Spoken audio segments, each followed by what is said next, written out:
for me, the biggest takeaway of spending a year reading moral philosophy was to get back into the habit of deep reading. And I have a new rule that when I wake up in the morning, I'm not allowed to browse or surf until I've read for a half hour, an hour. And that's been completely transformative. It's really changed my life.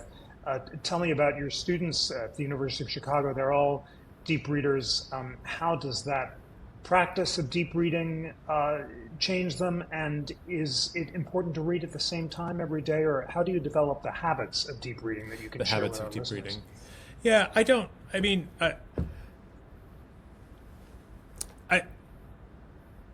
I'm so happy that the list had this effect on you, Jeff. I don't know that it has this the same. I think you were primed. You were of a certain age, and you had a fantastic education in which you could see gaps. And there were sections on that list that were so important to Jefferson that had not been just elements of an education at the end of the 20th century. And I'm in the same boat.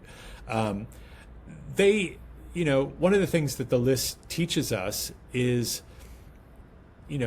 there are classic works, but a lot of the list is made up of very recent things that have been published since the 1750s, within the last 20 years. And so I will often encourage my students to try to think about, what are the works of the last 20 years, last 25 years that you think, are important enough to put on a list. If you were to have the same assignment that Jefferson took on for his neighbor, for one of your friends from high school, what would that look like? And that can be a very good exercise. The other thing to say is that it's a discrete operation. The religion list, the books that were so important to you, the books of classical moral philosophy, the Tusculan Disputations, and Cicero's Offices, and Seneca's Morals, they fit into a very small shelf of books, or onto an iPad, or onto they can be ported around. This shelf right up here is in fact the religion section from the list. I just Wow. it goes from I think Locke's Conduct of the Understanding, right here, through Sherlock, and it's a relatively short list, and then the works of classical moral philosophy there are even shorter, and many times they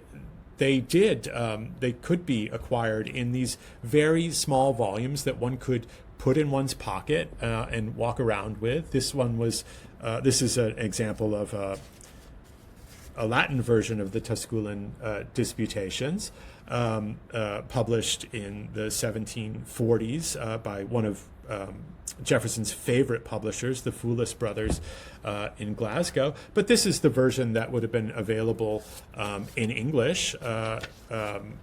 Mr. Tully's Tusculan Disputations, and one could imagine carrying it around so that if you were as Franklin did when he was young, on a break as an apprentice, you sit down and read, and so there's a kind of portability to it, so that one can I